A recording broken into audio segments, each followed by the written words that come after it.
क्या आपने कभी किसी अपने को धीरे धीरे होते हुए देखा है?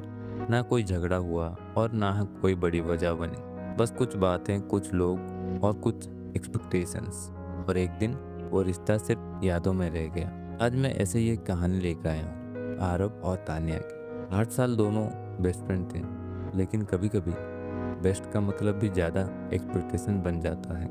आरव और तानिया की दोस्ती कॉलेज के पहले दिन से शुरू हुई थी।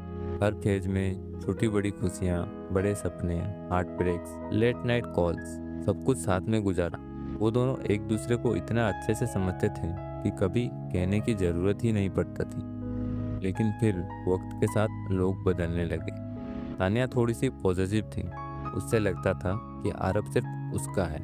आरब अगर किसी और से इमोशनली कनेक्ट हो जाता तो तानिया का चेहरा बदल जाता। उसके लिए दोस्ती का मतलब था सिर्फ उस पर ध्यान, और उस एक्सपेक्टेशंस के साथ प्रेशर भी आता गया। कभी कभी किसी और की इनसिक्योरिटी आपके सबसे अच्छे रिश्ते को ख़त्म कर देती है। तानिया के आसपास के लोग बोलने लगे, देखा देखा तूने, आरब उस लड़की के साथ ज़्यादा टाइम बिता रहा है, वो तुझे इग्नोर कर रहा है। आरब कंफ्यूज हो गया। हर बार एक्सप्लेनेशन देना, हर बार गिल्ट फील करना, और just being normal with others. वो दोस्ती जो कभी कंफर्ट जोन थी, अब एक डेड जोन बन गई थी। अरब हर बार ट्राई करता पैच करने के, समझाने के, रिश्ते को बचाने के लिए, लेकिन जब हर बार समझाने पर उल्टा इल्जाम मिले तो थकावट होने लगती है। और एक दिन वो साइलेंस परमानेंट हो गई। ना ब्लेम, ना फाइट, बस एक थकान और एक उनका दूरी। 8 साल की दोस्ती जो कभी बैकबोन थी, वो सिर्फ एक आर्काइव चैट बॉक्स बन चुकी है। उन दोनों के बीच कोई गलती नहीं थी, पर उनके आसपास का शोर उनकी आवाज़ बन गया।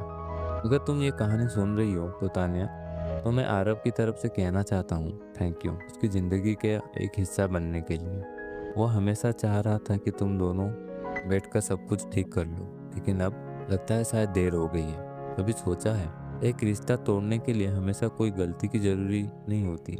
कभी कभी कुछ और लोगों का डाउट और कुछ अंदर की इनसिक्योरिटी काफ़ी होती है। क्या आपके साथ भी ऐसा कुछ हुआ है? क्या आपने भी किसी अपने को सिर्फ इसीलिए खो दिया क्योंकि दूसरे लोग बीच में आ गए? अगर ये कहानी आपको पसंद आई हो तो लाइक और सब्सक्राइब करना ना भूलें। मिलते हैं अगले एपिसोड में, तब तक के लिए अपना ख्याल रखिएगा। नमस्ते।